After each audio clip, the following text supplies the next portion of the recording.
থেকে আপনার কি, কি রোগ তৈরি হতে পারে এই বিষয়টা নিয়ে আমরা কথা বলব এবং আজকের লাইভটি অত্যন্ত গুরুত্বপূর্ণ। আ কারণ আমরা এই হজমজনিত প্রবলেম থেকেই অনেক ধরনের প্রবলেম তৈরি হচ্ছে। এটা আসলে আমরা নিজেরাও কিন্তু অনেক সময় বুঝতে পারছি না এবং আমরা এটার কারণে দেখেন যে বিভিন্ন রকম সাফারার হচ্ছি হুম? কিন্তু মূল জায়গাটা আসলে কোন জায়গাতে আপনার প্রবলেম? কারণ হজম শক্তি যাদের কম রয়েছে, হজম প্রক্রিয়া যাদের কম রয়েছে, তারা যেকোনো প্রবলেমে কিন্তু আক্রান্ত হতে পারে। তো আসলে আমরা আজকে মূল বিষয়গুলো নিয়ে কথা বলব যে আসলে আইবিএস কেন হচ্ছে এবং আইবিএস আ থেকে কোন, কোন ধরনের আপনার রোগগুলো তৈরি হতে পারে, এই বিষয়টা নিয়ে আমরা আলোচনা করব এবং যারা লাইভগুলো দেখছেন বা শুনছেন, শুনতে পাচ্ছেন কিনা মানে দেখতে পাচ্ছেন কিনা একটু কমেন্ট করে জানাবেন। পাশাপাশি আপনারা একটু শেয়ার করবেন যাতে করে অন্যরা কিন্তু জানতে পারে। কারণ অসংখ্য ব্যক্তি দেশ-বিদেশে তারা প্রবাসে তারা বিভিন্নভাবে কিন্তু এই প্রবলেমে আক্রান্ত আছে, হজমজনিত প্রবলেমে আক্রান্ত আছে। কিন্তু তারা কিন্তু আসলে বুঝতে পারে না যে কিভাবে তারা এখান থেকে সমাধানটা পাবে। দেখেন, আইবিএস হওয়ার পিছনে মূল কারণগুলো আমরা আজকে ১০ টি পয়েন্ট ফাইন্ড আউট করেছি। তার ভিতরে আইবিএস হওয়ার পিছনে অনেকগুলো কারণের ভিতরে একটা কারণ হচ্ছে ধূমপান করা। দেখেন, আজকে আমাদের অধিকাংশ ব্যক্তি যারা আইবিএস এ আক্রান্ত আছেন, কোনো না কোনোভাবে তারা কিন্তু ধূমপানের সাথে জড়িত। এখন সবাই এমনটি না। কারণ ওই ১০ টা কারণের ভিতরে কোনো একটা কারণ আপনার ভিতরে থাকতে পারে। যে একটাই কারণের কারণে যে আপনার অ্যা এ মানে আপনার আইবিএস হচ্ছে, হজম প্রবলেমটা হচ্ছে এমনটি না। আপনার অন্যান্য কারণগুলো যেকোনো একটা থাকলেও কিন্তু আপনার ভিতরে বা একাধিক কারণ থাকলেও কিন্তু আপনার আইবিএস এর প্রবলেম কিন্তু আপনার হতে পারে। হুম? তাহলে এই ধূমপান দেখেন যে ধূমপান শুধুমাত্র বিড়ি সিগারেট এমনটি না। এটা আসলে আপনি যদি গুল খান, জর্দা খান, হ্যাঁ? তো এই অতিরিক্ত কোনো আপনার মুখে অল টাইম কোনো নেশাদ্রব্য জিনিস আপনি খেয়ে থাকেন বা কোনো জিনিসে আসক্ত হয়ে থাকেন, হুম? তাহলে এগুলো কিন্তু আমরা ধূমপানের ভিতরে কিন্তু মানে ফেলছি। কারণ এটা অনেকগুলো বিষয় কিন্তু আপনার হজম প্রক্রিয়া কিন্তু ব্যাহত করে। এটা কিন্তু একটা মূল একটা কারণ। ২য় যে কারণ সেটা হচ্ছে আপনার মাস্টারবেশন করা। আজকে দেখেন যে আমাদের যে যুবক-যুবতী যে শ্রেণীটা রয়েছে, যে আজকে অসংখ্য ব্যক্তির কাছ থেকে এ ধরনের আমরা তথ্যগুলো বা ইনফরমেশন গুলো আমরা পেয়েছি যে হয়তো কোনো কারণবশত তার যে যৌবনকাল, এই যৌবনকালে নিয়মটা হচ্ছে তার বিয়ের একটা যে বিষয় আছে ইসলামের দৃষ্টিকোণ থেকে সেটা করে নেওয়া। কিন্তু তার যখন আসলে এ ধরনের প্রবলেমের ভিতরে পড়ে তখন কিন্তু অনেক সময় মাস্টারবেশন করে ফেলে। এটার কারণে অনেকের আইবিএস জনিত যে প্রবলেম এটা কিন্তু হয়ে থাকে। অনেকে আবার আ ব্লু ফিল্ম দেখে থাকে, অশ্লীল যেই গান বাজনা, হ্যাঁ? এগুলো দেখে থাকে। তো সেটার কারণে কিন্তু আইবিএস বা হজমজনিত প্রবলেম বা পেটের প্রবলেমগুলো অনেক সময় কিন্তু এটা হয়ে থাকে, হ্যাঁ? ৩ নম্বর যে কারণ সেটা হচ্ছে আমরা ভাজা-পোড়া অতিরিক্ত খাওয়ার কারণে কিন্তু অনেকের এই জনিত যে প্রবলেম এটা কিন্তু হয়ে থাকে। কারণ এই ভাজা পোড়ার ভিতরে যেই উপাদানগুলো থাকে এটা গ্লুটেন নামক যে উপাদানটা তৈরি হয়, এই গ্লুটেন নামক উপাদানটাই আমাদের হজম প্রক্রিয়াকে অনেক কিন্তু আ জটিল থেকে জটিল আকার তৈরি করে। যার কারণে আমাদের আইবিএস নামক যেই নীরব ঘাতক একটা প্রবলেম এটা কিন্তু আসলে আ ধীরে, ধীরে আপনার ভিতরে এটা কিন্তু সমস্যা তৈরি করে এবং আপনার ভিতরে খারাপ ব্যাকটেরিয়া গ্রো করে, খারাপ ব্যাকটেরিয়া বৃদ্ধি হতে থাকে এবং একটা সময় গিয়ে আপনার এই প্রবলেমের কারণেই দেখবেন যে আপনার কোনো কিছুই হজম হচ্ছে না, ভালো জিনিস খেতে পাচ্ছেন না। তো এ কারণে আপনার ভাজা-পোড়া যে খাবারগুলো এগুলা কিন্তু আমরা পরিহার করতে হবে। এই যে রমজান মাস আমাদের আসছে সামনে, এই রমজান মাসে যদি আমরা ভাজা-পোড়াগুলো অনায়াসে আমরা খেতে থাকি, এগুলোই আমরা খাই এবং আমরা কোনো সময় এটা আমরা বর্জন না করি, তাহলে আপনার দেখবেন যে আপনার হজমজনিত প্রবলেমটা এটা কিন্তু অনেক সমস্যা কিন্তু তৈরি হবে। সেক্ষেত্রে আপনি অবশ্যই আপনার ভাজা-পোড়া থেকে রমজান মাসে আপনার যে আমরা ইফতারি করে সারাদিন না খেয়ে থাকার পরে আমরা দেখেন যে রমজান মাসে আমরা এই ভাজা পোড়া দিয়ে আমরা কিন্তু ইফতার করতে অভ্যস্ত এবং অনেক মজা করে খাই। কিন্তু যাদের হজম সমস্যাটা অলরেডি হয়েছে আপনি দেখবেন যে আপনার অতীত ঘেঁটে দেখবেন এবং অনেক ব্যক্তির সঙ্গে আমরা কথা বলেছি। তো অনেকে আসলে দেখেন বা বলেন আমাদেরকে যে আসলে তাদের সকালের নাস্তাটাই ছিল হচ্ছে আপনার ভাজা পোড়া দিয়ে। হয়তো পরোটা খেয়েছে, সিঙ্গাড়া খেয়েছে অথবা আপনার এই যে বিভিন্ন রকম আপনার ভাজা জাতীয় যেই ভাজা পোড়া যেগুলো এগুলো খাওয়ার কারণেই তাদের এই হজম প্রবলেমটা এটা তৈরি হয়েছে। এটা কিন্তু অনেক মানে 100% প্রুফ আমরা যেগুলো বলছি এগুলো আপনাদের কাছ থেকে নেওয়া, এগুলো কোনো বই পুস্তকের কথা না। এগুলো যারা আক্রান্ত হয়েছে তাদের কাছ থেকে আমরা যে কথাগুলো পেয়েছি, যে কথাগুলো শুনেছি প্র্যাকটিক্যালি কিন্তু আপনাদের সামনে এগুলো কিন্তু উপস্থাপনা করছি। সেক্ষেত্রে এখানে ভুল হওয়ার কোনো চান্স নেই। এরপরে দেখেন যে আমরা দীর্ঘদিন যাবৎ ৪ নম্বর যে কারণ আমার আইবিএস হওয়ার পিছনে সেটা হচ্ছে দীর্ঘদিন যাবৎ যদি আমরা গ্যাসের ওষুধ খেয়ে থাকি এবং হরহামেশাই আপনাকে ডাক্তার হয়তো দিল ১৫ দিনের জন্য, ২২ দিনের জন্য। কিন্তু আমরা নিয়মতান্ত্রিকভাবে এই গ্যাসের ওষুধটা আমরা খেতেই আছি। এই গ্যাসের ওষুধটা আমরা কোনো সময় কোনোভাবেই কিন্তু আমরা সেখান থেকে মানে মানে কি বলবো যে সেটা কিন্তু ছাড়ি না। একটা সময় এই আপনার গ্যাসের ওষুধ খাওয়ার কারণে আপনার পাকস্থলীর ভিতরে যে অ্যাসিডটা থাকে, আমাদের স্টোমাকে যে অ্যাসিডটা থাকে, এই অ্যাসিডটা কিন্তু কমে যায়। এই অ্যাসিডটা কমে যাওয়ার কারণে আপনার হজম প্রক্রিয়া এটা কিন্তু অনেক মানে কি দুর্বল হয়ে যায় এবং হজম প্রক্রিয়া কিন্তু আপনার হতে কিন্তু দেয় না। তো সে কারণে আমাদের যে গ্যাসের ওষুধ আমরা অবশ্যই প্রয়োজন অনুযায়ী আমরা কিন্তু খেতে পারি। কিন্তু ডাক্তারের পরামর্শ ছাড়া আমরা কোনোভাবেই, কোনো সময়ে হ্যাঁ, আমরা কিন্তু এই গ্যাসের ওষুধ কিন্তু আমরা খাবো না। হ্যাঁ, আপনি মাসে ১-২ বার আপনি খেতে পারেন, বছরে ২-৩ বার খেতে পারেন। কিন্তু আপনি নিয়মতান্ত্রিকভাবে যে গ্যাসের ওষুধ আপনি খাচ্ছেন, এটা খাওয়ার কারণে আপনার যে ভেতরে যে চেঞ্জ, হ্যাঁ? এবং এটা কিন্তু একটা পার্শ্ব প্রতিক্রিয়া দেখা যাচ্ছে। এটা আমার আপনার কথা না। এটা আপনার যারা এমবিবিএস ডাক্তার, যারা এফসিবিএস ডাক্তার, যারা বিশেষজ্ঞ তারাই কিন্তু বলছে। আপনি একটু গুগল সার্চ করেন যে গ্যাসের ওষুধের আপনার ক্ষতিকর দিক বা গ্যাস্ট্রিকের ওষুধের ক্ষতিকর দিক। তাহলে আপনি কিন্তু পেয়ে যাবেন। গুগল সার্চ করলে আপনি পাবেন, ইউটিউব সার্চ করলে আপনি পাবেন। তাহলে এই যে এই ক্ষতির দিকটা, হ্যাঁ? বা কি কারণে আইবিএস হচ্ছে এটা কিন্তু অনেকে বুঝতে পারেন না, হ্যাঁ? কিন্তু তাহলে আপনি যারা গ্যাসের ওষুধ খাচ্ছেন, আপনি কি করবেন? অল্টারনেটিভ আপনি কিন্তু ব্যবস্থা নিবেন। অল্টারনেটিভ, হ্যাঁ? অল্টারনেটিভ কেমন ব্যবস্থা? অর্থাৎ আপনি গ্যাসের ওষুধটা ১ম দিকে যেহেতু অভ্যস্ত ৮-১০ বছর ২০ বছর ধরে আপনি খাচ্ছেন। পাশাপাশি ন্যাচারালপ্যাথি কিছু মেডিসিন আপনি গ্রহণ করবেন যেগুলো আপনাকে পাশাপাশি আপনি যখন খাবেন তখন ধীরে, ধীরে আপনি যে দীর্ঘদিন যাবৎ গ্যাসের ওষুধটা খাচ্ছেন এটা কিন্তু একটা কম্বাইন হবে এই ন্যাচারাল ওষুধগুলো ভিতরে অ্যাডজাস্ট হবে এবং ওই প্রোডাক্টগুলো মেডিসিনগুলো ধীরে, ধীরে আপনি ছাড়তে পারবেন। হ্যাঁ? এইভাবে কিন্তু আপনি খেতে পারেন। তো সাইফুদ্দিন আলী সালাম দিয়েছেন। ওয়ালাইকুম আসসালাম রাহমাতুল্লাহ। সালাউদ্দিন আলী মালয়েশিয়া থেকে দেখছেন। অসংখ্য ধন্যবাদ। প্রবাসী ভাইয়েরাও জয়েন করেছেন। আলহামদুলিল্লাহ। তো কে কোথা থেকে আছেন একটু কমেন্ট করে জানাবেন এবং আ আমাদের খুব শিগগিরই রমজান মাস চলে আসছে। তো সেক্ষেত্রে আপনাদের সময় আমরা বেশি ওয়েস্ট করব না। আমরা সংক্ষিপ্ত আকারে আপনাদের সামনে যে বিষয়গুলো আমরা কিন্তু কথা বলার চেষ্টা করব। এরপরে দেখেন যে ৫ নম্বর যে কারণটা আমরা পেয়েছি আপনাদের কাছ থেকে সেটা হচ্ছে আইবিএস হওয়ার পিছনে সেটা হচ্ছে আমার যে প্রসেস ফুড যে খাবারগুলো, অনেকে দেখেন যে আসলে প্যাকেটজাত খাবারটা খায়, রেডি রুটি খায়। দেখেন যে আপনার বাংলাদেশেও অনেকে রেডিমেড রুটি পাওয়া যায়। অর্থাৎ আপনি যে শপগুলোতে বা আপনার যে বেকারির দোকানগুলোতে সেখানে পাবেন। ওই বেকারির দোকানগুলো থেকে নিয়ে শুধুমাত্র আপনি গরম করবেন আর খাবেন। কিন্তু ওই রুটিগুলো আসলে আটা থেকে তৈরি করা, ওর ভিতরে কেমিক্যাল বা তার ভিতরে যে আপনার ভালো থাকার জন্য যে কেমিক্যাল গুলো ইউজ করা হচ্ছে, এগুলো যদি আমরা দীর্ঘদিন আ কি বলবো যে ওই বেকারি রুটিগুলো, ওই প্যাকেটজাত রুটিগুলো, প্রসেস করা যে খাবারগুলো, এগুলো যদি আমরা খাই, তাহলে দেখবেন যে আপনি কিন্তু ভালো থাকবেন না। আপনার কিন্তু সমস্যাগুলো তৈরি হবে। তো সেক্ষেত্রে আমরা অবশ্যই, অবশ্যই আমাদের যে প্রবলেম গুলো, এটা সমাধানের জন্য প্রসেস ফুড গুলো আমরা না করব। প্যাকেটজাত কোনো খাবার কিন্তু আমরা খাবো না।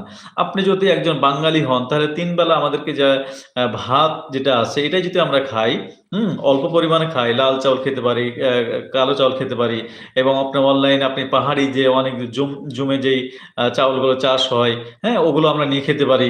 তাহলে খাবার কিন্তু অনেক কিছুই আছে। তাহলে প্রসেস ফুড যেগুলো আমরা বেকারির যে আইটেমগুলো এত আমরা অনেকে পছন্দ করি যে এগুলো আসলে না খেলে অনেকের আসলে দিন শুরু হয় না।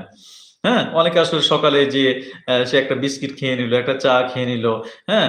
বা সকালে একটা কি বলবো যে রেডি রুটি সেটাকে একটু গরম করে সেটা খেয়ে নিল।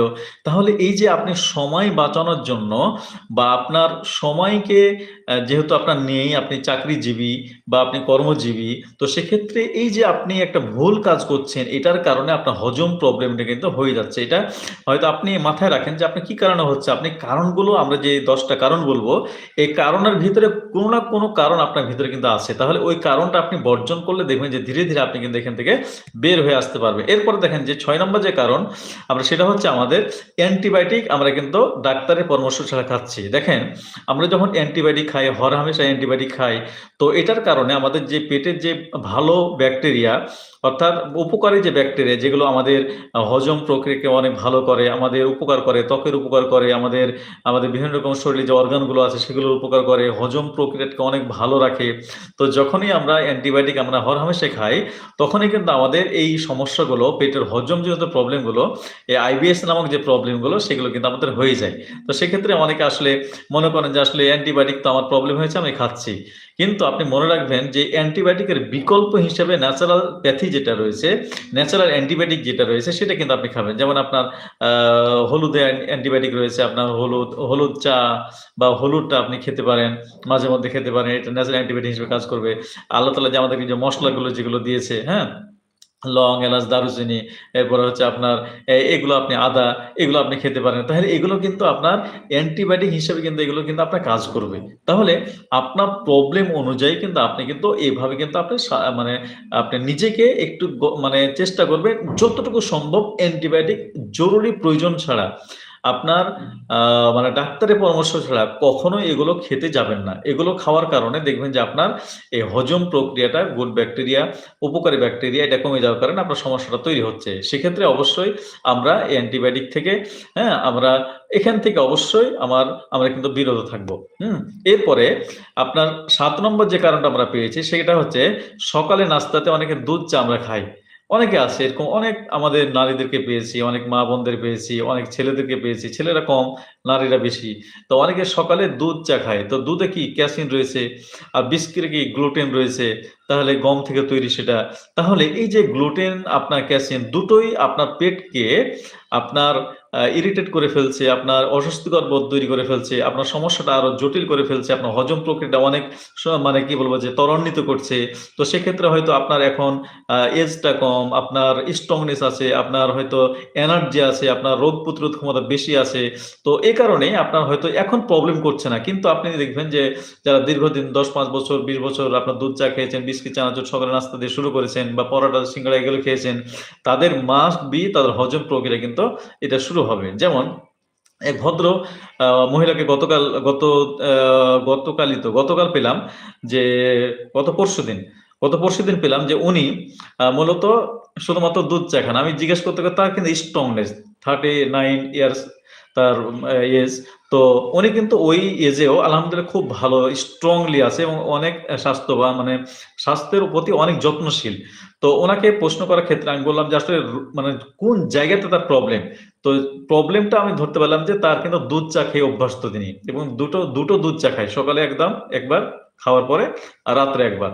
তো তাহলে এই যে এই দুধ চা, হ্যাঁ? এই দুধ চাটা খাওয়ার কারণে দেখবেন যে তার হজম প্রক্রিয়াটা কিন্তু তৈরি হয়েছে এবং এটা শুধু না আরো বেশ কিছু নিয়ম কানুন সেটা কিন্তু পরিবর্তন করেছে। যেমন আরো আপনার অনেক ধরনের যেগুলো আগে করত না, সেই নিয়মগুলো এড করার কারণে তার হজম প্রক্রিয়াটা কিন্তু সমস্যা হচ্ছে। তাহলে আপনার সকালের নাস্তাটা আপনাকে হতে হবে একদম পাওয়ারফুল নাস্তা এবং সকালের নাস্তাতে আপনি কি খাবেন? আমরা সাধারণত যারা আইবিএস প্রবলেম, আপনার কোন ধরনের ডায়াবেটিস নেই, আপনার আদার্স কোন প্রবলেম নেই, সেক্ষেত্রে আমরা সাধারণত পান্তা ভাত খাওয়ার জন্য আমরা বলি অথবা আপনার ভাত খাওয়ার জন্য বলি, তাহলে আপনি ২ টো সিদ্ধ ডিম খাওয়ার জন্য আমরা বলি, হ্যাঁ? তাহলে আপনার যে তরকারিগুলো যেমন পেঁপে তরকারি, লাউ তরকারি, কদু তরকারি, হ্যাঁ? এগুলো যাদের হজম প্রক্রিয়াটা এগুলো অনেকটা, যেহেতু এগুলো হজমটা ভালো হয়, এই তরকারিগুলো দিয়ে আপনি সকালের নাস্তাটা কিন্তু আপনি করতে পারেন, হ্যাঁ? আর ডায়াবেটিস থাকে আইবিএস এর জন্য খুব ব্যতিক্রম এবং এটা নিয়ে আমরা আলাদা একটা লাইভ করেছি। ওই লাইভ থেকে আপনি সুন্দরভাবে কিন্তু দেখে নিতে পারবেন। সেখানে কিন্তু আমরা সুন্দরভাবে কিন্তু আমরা বিস্তারিত বর্ণনা করেছি। এরপরে দেখেন যে আপনার ৮ নম্বর যে কারণটা আমরা পেয়েছি সেটা হচ্ছে আমাদের মানসিক স্ট্রেস এবং মানসিক চাপ। দেখেন যে পৃথিবীতে আমরা এসেছি আল্লাহর ইবাদতবন্দি করার জন্য। তো দেখেন যে আমাদের অনেকে মানসিক চাপ যেটা এটা আমরা দুনিয়ার প্রতি এই যে আমাদের আসক্ত এবং দুনিয়ার প্রতি যে আমাদের একটা টাইম এটা দেওয়ার কারণে দেখেন যে আমাদের যে প্রবলেম গুলো এটা কিন্তু আরো সমস্যা কিন্তু তৈরি হয়েছে। সেক্ষেত্রে আপনার আমরা মানসিক স্টেজ এটা যদি আমাদের অনেক গভীর হয়, তাহলে কিন্তু আমাদের IBS এর প্রবলেমটা এখান থেকে কিন্তু আপনার হতে পারে বা এখান থেকে শুরু হতে পারে। দেখেন যে অনেক নারী আছে যে হয়তো ডিভোর্স হয়ে গেছে, সেপারেশন হয়ে গেছে। অনেক ছেলে রয়েছে যে আপনার সেটা সেপারেশন হয়ে গেছে। তো অনেক আপনার ছেলে-মেয়ে রয়েছে যারা আসলে তারা আসক্ত ছিল একে অন্যের প্রতি, বা অনেক আপনার ফ্যামিলি রয়েছে যে আপনার স্বামী-স্ত্রীতে আপনার বিভিন্ন রকম যে তাদের অমিল এবং শ্বশুর-শাশুড়িতে অমিল। তাহলে এই যে বিভিন্ন রকম ছেলে-মেয়ের সাথে অমিল, তাহলে বন্ধু-বান্ধবের সাথে অমিল, তাহলে এই যে বিভিন্ন রকম অমিলের কারণে তার যে কাঙ্ক্ষিত অথবা আপনি কোনো একটা বিজনেস করছিলেন, সেখানে আপনি যেটা পাওয়ার কথা সেটা আপনি না পাওয়ার কারণে নিজের প্রতি একটা মানসিক একটা স্ট্রেস, মানসিক একটা চাপ আপনার ভিতর তৈরি হয়েছে। তাহলে এই যে বিভিন্ন কারণেই কিন্তু আপনার যে সমস্যাগুলো আপনি কিন্তু সম্মুখীন হচ্ছেন। তাহলে এগুলো আসলে দেখেন যে হবেই, এগুলো ঘটবেই। এখন এই যে আপনার আ এই যে রাজনৈতিক বিষয়গুলো আমরা যদি বলি যে আসলে দেখেন যে আপনার হয়তো এমপি হওয়ার কথা ছিল আপনি হতে পারেন নাই, অথবা আপনি তার জন্য খেটেছেন সেটাও কিন্তু হয় নাই। আপনি যেটা মানে অর্জন করতে চেয়েছিলেন সেটা হয় নাই। তাহলে এই যে বিভিন্ন কারণেই কিন্তু আমাদের মানসিক স্ট্রেস, মানসিক চাপটা কিন্তু আমাদের প্রতিনিয়ত কিন্তু আমাদের হয়ে যাচ্ছে। তাহলে আপনি যে কারণেই হোক না কেন আপনাকে স্বাভাবিকভাবে আপনাকে অল টাইম নিতে হবে এবং কুল থাকতে হবে, মাথা ঠান্ডা রাখতে হবে। যদি আপনি মাথা ঠান্ডা রাখতে পারেন, আপনার সঠিকভাবে আপনি সিদ্ধান্ত নিতে পারেন এবং আপনি শান্ত থাকতে পারেন, তাহলে দেখবেন যে আপনার নিউরনগুলো আপনার উত্তপ্ত হয় না, আপনার পেটগুলো ইরিটেট হয় না। হ্যাঁ? দেখবেন যে আপনি অনেক কিন্তু ভালো ফিল করবেন। সেক্ষেত্রে আপনি অবশ্যই আপনার মানসিক যে স্টেজ সেটা যে কারণে হোক না কেন, পারিবারিক কারণে হোক, সামাজিক কারণে হোক, রাষ্ট্রীয় কারণে হোক, আপনার পার্সোনাল কারণে হোক না কেন, যেকোনো কারণে হোক না কেন, আপনি নিজেকে একটু মানিয়ে নিবেন। মানিয়ে নেওয়ার চেষ্টা করবেন। যতটুকু সম্ভব মানিয়ে নেওয়ার চেষ্টা করবেন। অনেকে আসলে অনেক সেনসিটিভ যে আসলে সে কোনোভাবে সে মানতে চায় না যে তার একটা ভুল হয়েছে, অথবা তার একটা প্রবলেম হয়েছে, বা সে একটা কোনো বিপদে পড়েছে বা কোনো একটা সমস্যায় পড়েছে। এটা আসলে কোন সময় সে মানতে চায় না। কিন্তু আপনাকে যখন যেটা ঘটে এটা কিন্তু মেনিয়ে নেওয়া, এটা কিন্তু আপনার অ্যাকসেপ্ট করা, এটাই আপনার বিচলিত না হয়ে সেটা আপনাকে আ সেটাই আপনাকে হ্যান্ডেল করা। এটাই কিন্তু আপনার জন্য এটা প্রযোজ্য। সেক্ষেত্রে মানসিক চাপ মুক্ত আপনি যদি না থাকতে পারেন, তাহলে IBS এর যে প্রবলেমটা, আপনার হজমজনিত যে প্রবলেমটা এটা কিন্তু আরো বেশি হয়ে যায়। সেক্ষেত্রে আমরা অবশ্যই মানসিক চাপ, মানসিক স্ট্রেস এটা কিন্তু রিল্যাক্স করার জন্য আমরা একটু শ্বাস-প্রশ্বাসের ব্যায়াম করব। আমরা একটু আপনার যে ভালো লাগার যে জায়গা সেখানে আপনি যাবেন এবং আপনি আপনার নিচের দিকে যেই অবস্থানগুলো রয়েছে যে আপনার দেখেন যে অসংখ্য ব্যক্তি তার হাত নাই, পা নাই, চোখ নাই, অনেকের আসলে কানে শুনতে পায় না, চোখে দেখতে পায় না, অথবা সে হাঁটতে পারে না, অথবা আপনার বাকপতবন্দি, অথবা তার একটা ভালো জায়গা নাই থাকার, বসার জায়গা নাই। তাহলে আসলে বিভিন্ন কারণ কিন্তু আসলে হতে পারে। তো আপনি দেখেন যে ওই নিচের দিকে তাকান, তার চেয়ে তো আপনি বেটার আছেন। যে আপনার অন্তত আপনার চোখ আছে, হাত আছে, আর পা আছে, আপনার কর্ম করার যে জায়গা আছে। তাহলে আপনার কিন্তু এইগুলো কিন্তু আছে। তাহলে আপনাকে কিন্তু ভয়ের কোনো কারণ নেই। আপনি মানসিকভাবে ভেঙে পড়বেন না। কারণ মানসিকভাবে যদি আপনি ভেঙে পড়েন এটার কোনো মেডিসিন নেই। মানসিকভাবে স্ট্রং থাকবেন। যে আল্লাহ আপনাকে এই জীবন দিয়েছেন, মরণ দিবে এবং আপনাকে এই পৃথিবীতে আপনি যখন আসেন তখন একাই আসছেন, আবার আপনাকে একাই চলে যেতে হবে। তাহলে আজকে এই যে দুনিয়ার যে বিভিন্ন আপনার কর্মের কারণে বিভিন্ন জনের সাথে আপনার চলাফেরা, ওঠা-বসা, ব্যবসা-বাণিজ্য, আপনার বিভিন্ন রকম যে কাজকর্ম করছেন, আল্টিমেটলি ওই যে ৩.৫ হাত মাটির নিচে যাওয়ার জন্য যে আপনার যে কর্মটা, এটা কিন্তু আসল কর্ম।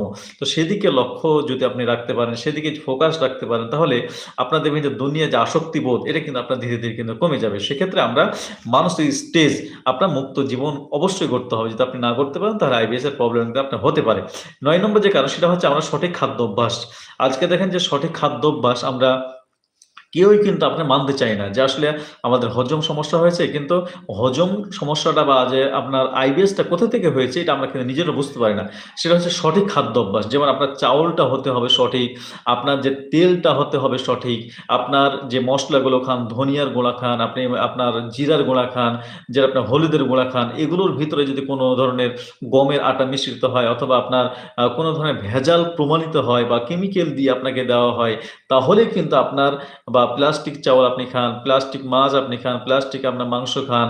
কারণ এগুলো কিন্তু আজকে দেখা যাচ্ছে এগুলো, এবং আপনার যেই ফলমূলগুলো আপনি খাচ্ছেন এগুলো মনে করছেন ভালো কিছু, কিন্তু তার ভিতরে প্রবলেম। ডিম যেটা খাচ্ছেন সেটা একটা প্লাস্টিকের ডিম।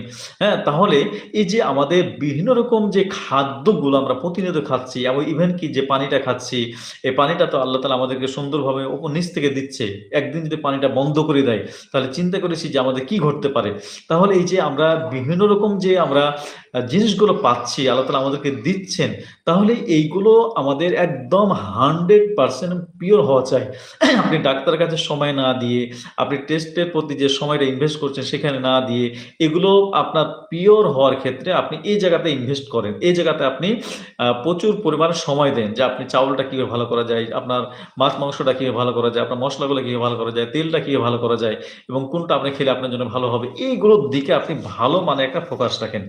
যদি ভালো মানে এগুলো ফোকাস রাখতে পারেন তাহলে দেখবেন যে আপনার যে সমস্যাগুলো আছে এগুলো ধীরে, ধীরে কিন্তু আপনি ভালো ফিল করবেন ইনশাআল্লাহ, হ্যাঁ?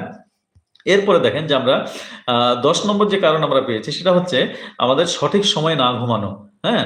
যে দেখেন যে আমরা ঘুম এটা যে আসলে মানসিক শান্তি দেয়, আপনাকে হজমটা অনেক আপনার ভালো করে। কিন্তু এই সঠিক সময়ে আমরা না ঘুমার কারণে দেখেন যে আমাদের যে হজম প্রক্রিয়া, হ্যাঁ? এই হজম প্রক্রিয়াটা কিন্তু অনেক সমস্যা তৈরি হয়। সেক্ষেত্রে আমরা সঠিক সময়ে যদি আমরা ঘুমাতে পারি, আমরা যদি অন্তত রাত্রে ১০ টার ভিতরে আমরা ঘুমাতে পারি এবং আল্লাহ রাসূলের যে হাদিস রয়েছেন যে তার যে সুন্নতি যে পদ্ধতি রয়েছে যে এশার সলাৎ পড়ার পরে আল্লাহ রাসূল কিন্তু কোনো কথা বলতেন না, কোনো আলোচনা করতেন না।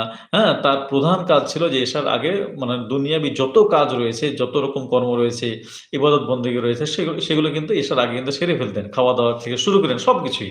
তাহলে ওই সুন্নত পদ্ধতি হচ্ছে এশার নামাজ পড়ার পরে আপনি শুয়ে যাওয়া। এটাই কিন্তু সুন্নত।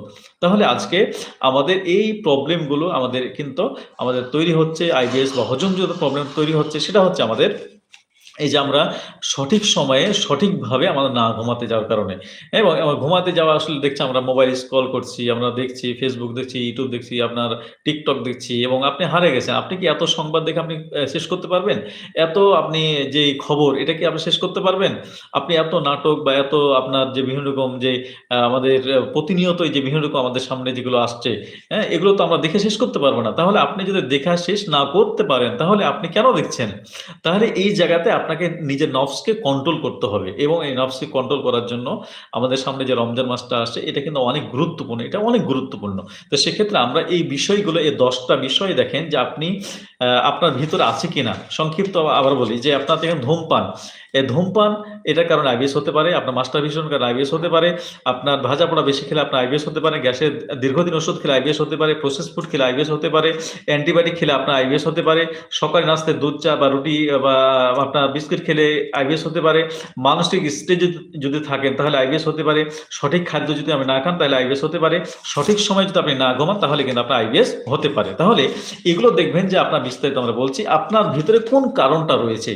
যেই কারণের কারণেই আপনার আইবিএস বা হজম সমস্যাটা হয়েছে সেখান থেকে আপনি ধীরে, ধীরে বের হয়ে আসেন, সেগুলো চেঞ্জ করেন। তাহলে দেখবেন যে আপনার মেডিসিন ছাড়া ধীরে, ধীরে কিন্তু আপনি বের হতে পারবেন ইনশাআল্লাহ। এখন দেখি আমরা যে আইবিএস হলে আপনার কি, কি সমস্যা হতে পারে বা কোন, কোন রোগে আপনি আক্রান্ত হতে পারেন? প্রথমত যে রোগে আক্রান্ত হতে পারেন সেটা হচ্ছে যেহেতু আপনার এটা হজমজনিত প্রবলেমের সাথে জড়িত এবং এটা পায়ুপথের সাথে একটা সম্পর্কযুক্ত, সেক্ষেত্রে আমরা অনেক ব্যক্তির পেয়েছি যে তাদের পাইলসের সমস্যা, কারো ফেস্টুলার প্রবলেম, তাদের কারো অস্ট্রোর প্রবলেম, হ্যাঁ? এগুলো কিন্তু হয়ে থাকে বা ওডিএস এর প্রবলেম এটা কিন্তু হয়ে থাকে।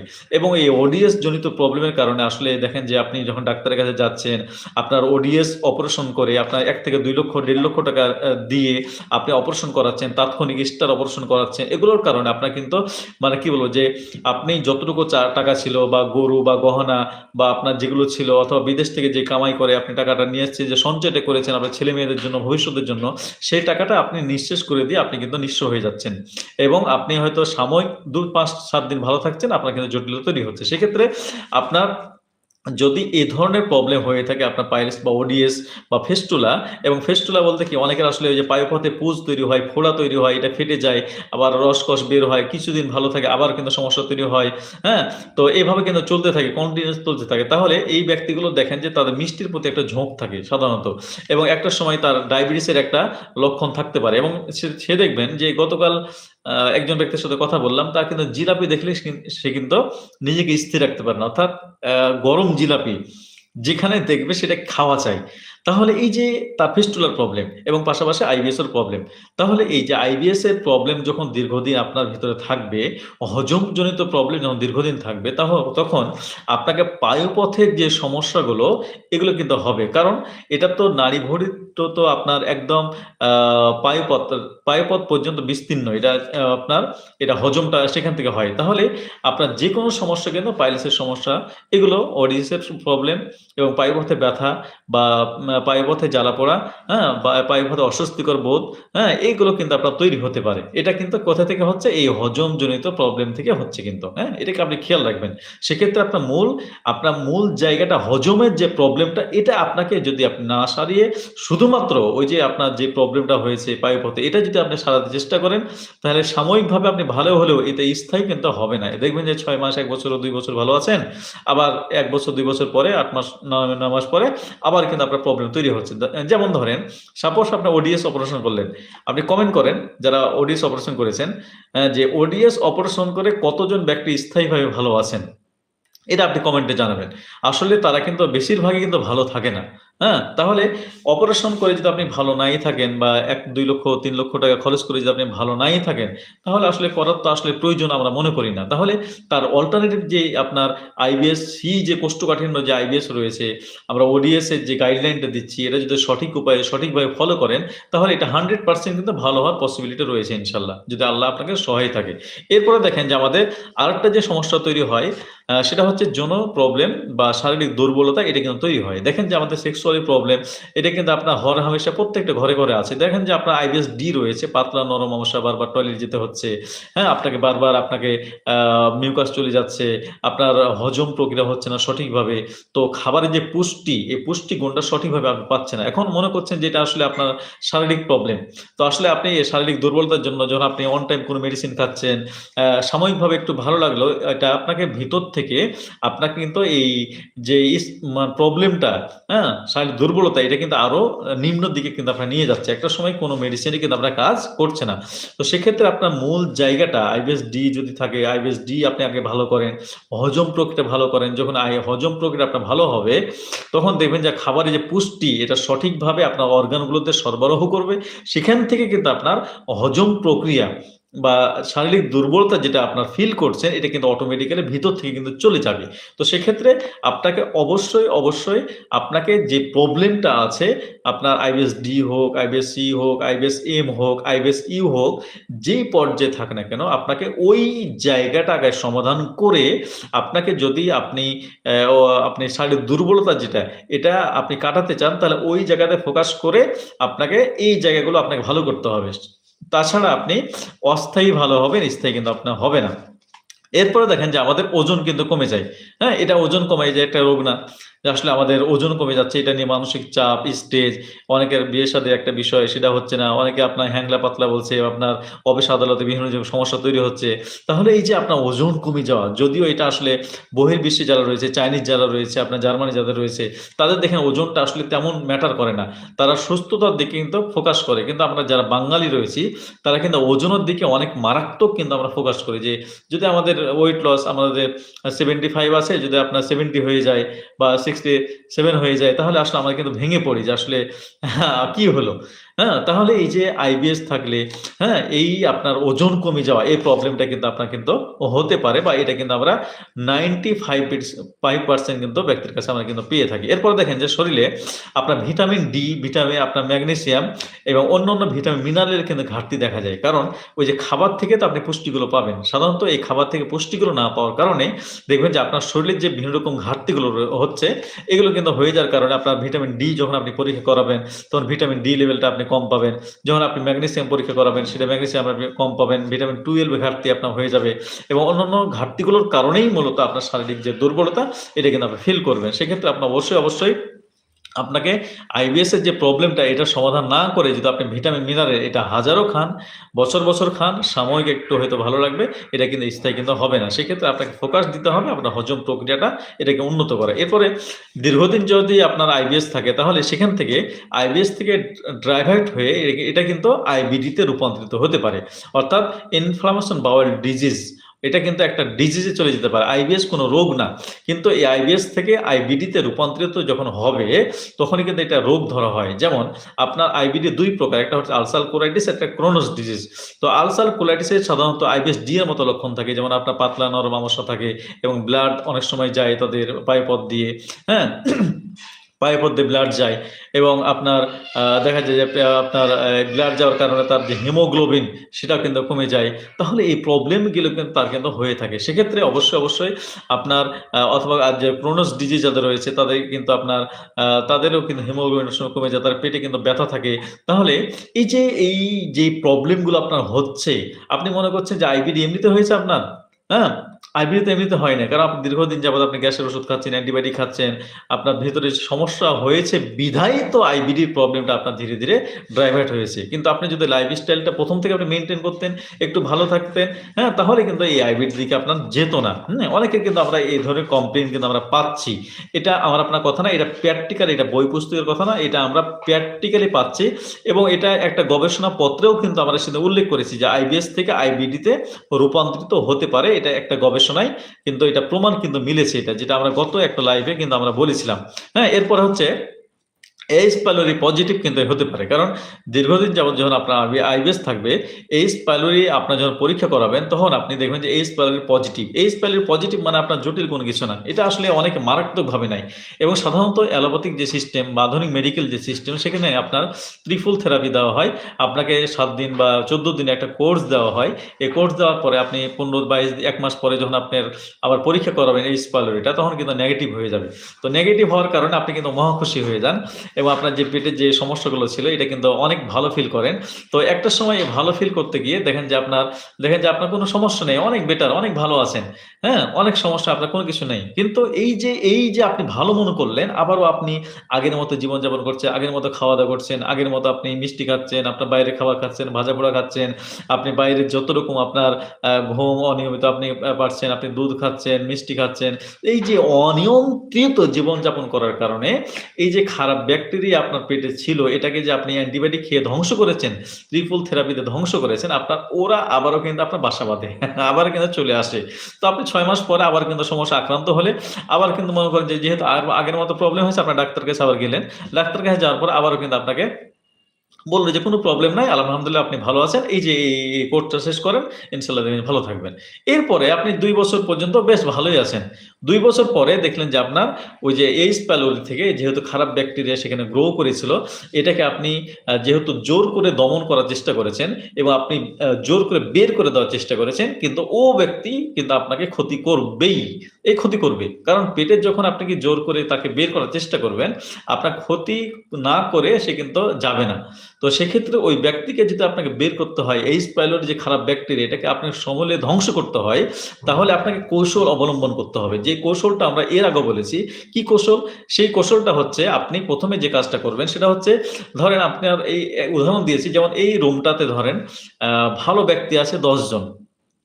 ভালো ব্যক্তি আছে ১০ জন এবং এই রুমটাতে আর খারাপ ব্যক্তি হচ্ছে ২০ জন।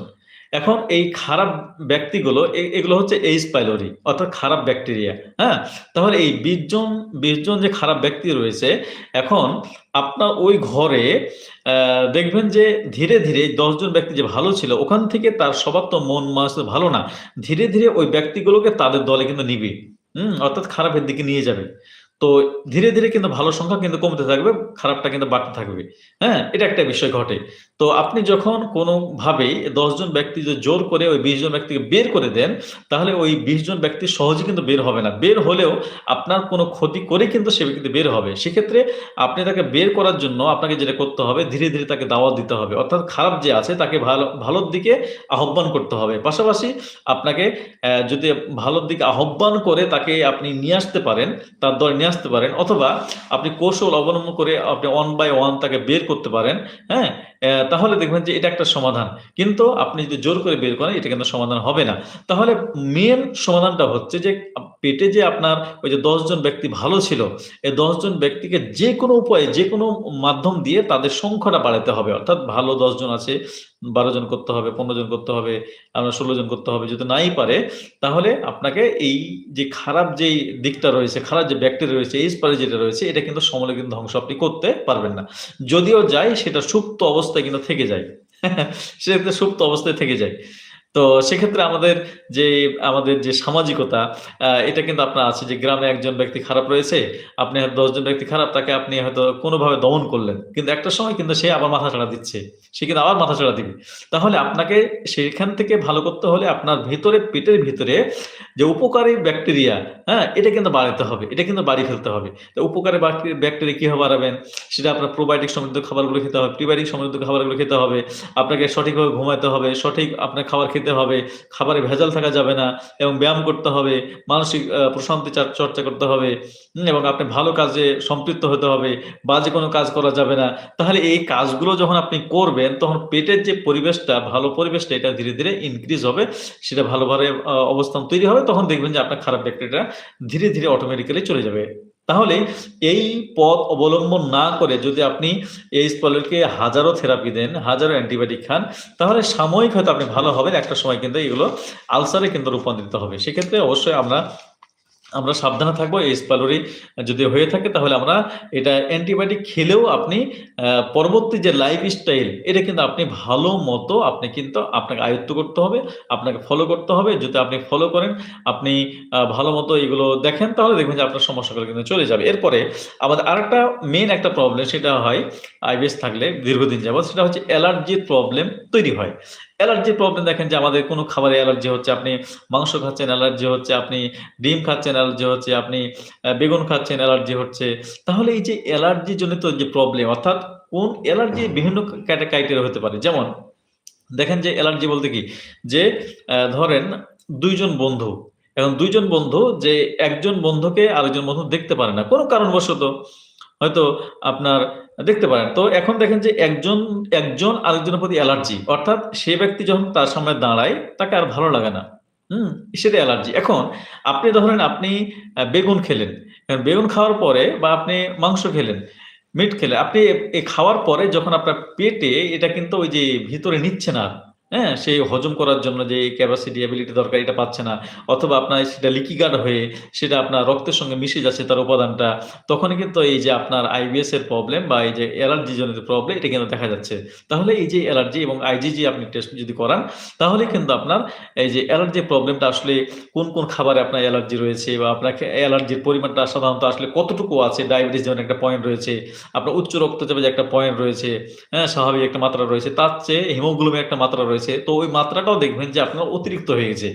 তখন আপনাকে কি করতে হবে যে আপনার বেছে, বেছে আপনার ওই যে ফুড ম্যাপ অনুযায়ী ধীরে, ধীরে আপনাকে সেখান থেকে বেরিয়ে আসতে হবে। যদি আপনি এই কাজগুলো করেন তাহলে দেখবেন যে আপনার অ্যালার্জি যে প্রবলেমটা এটা মূল জায়গাতে আপনি ফোকাস করেন তাহলে সেখান থেকে আপনি বের হয়ে আসতে পারবেন। তাহলে আজকের যে লাইফ থেকে আমরা যে বিষয়টা আমরা মূল যে নির্দেশটুকু বললাম যে আইবিএস কেন হয় এবং আইবিএস থেকে কোন রোগগুলো হতে পারে তা আশা করছি আজকের লাইভটা অনেক তথ্যবহুল হয়েছে এবং যারা শুনেছেন বেশি, বেশি শেয়ার করে দিবেন। আপনার অনেকগুলো গ্রুপে আপনি শেয়ার করবেন। কারণ আমরা একাই তো এটা আসলে আমরা সকলের কাছে পৌঁছে দিতে পারব না। তাহলে এটা পৌঁছানোর জন্য আপনাকেও কিছু দায়িত্ব নিতে হবে। যদি আপনি কিছু নিজেও দায়িত্ব গ্রহণ করেন, কিছু নেন, একটু শেয়ার করেন, একটু কমেন্ট করেন, লাইক করেন, তাহলে এটা অন্যরা কিন্তু এটা পেয়ে যাবে। তারা কিন্তু পৌঁছে যাবে। তাহলে ওই ব্যক্তিগুলো এগুলো দেখে, দেখে ঘরোয়া পদ্ধতি অবলম্বন করে আসলে আইবিএস কেন হচ্ছে, এখান থেকে আসলে কোন সমস্যাগুলো তৈরি হচ্ছে, এটা কিন্তু নিজেও কিন্তু উপলব্ধি করতে পারবে। কারণ এই উপলব্ধি করাটা, এই জ্ঞান অর্জন করাটা এটা কিন্তু আমাদের জন্য খুবই দরকার, খুবই দরকার। কারণ এই জ্ঞানগুলো যখন অর্জন করবেন, আপনি জানবেন, বুঝবেন, তাহলে আইবিএস নামক যে বিষয়টা এটা আসলে যে জটিল কোনো কিছু না। এটা আসলে আপনার লাইফস্টাইল ডিজিজ। এটা আপনার সমস্যার কারণে আপনি চলাফেরা করার কারণেই আপনার হয়েছে। এই বিষয়টা যখন মাথায় চলে আসবে সেটা হয়ে যাবে। তখন আপনি তো এখান থেকে বের হওয়া কিন্তু ইজি হয়ে যাবে ইনশাআল্লাহ। তো ভালো থাকবেন। আবারও নতুন একটা লাইভে দেখা হবে। আসসালামু আলাইকুম ওয়া রাহমাতুল্লাহি ওয়া বারাকাতুহু।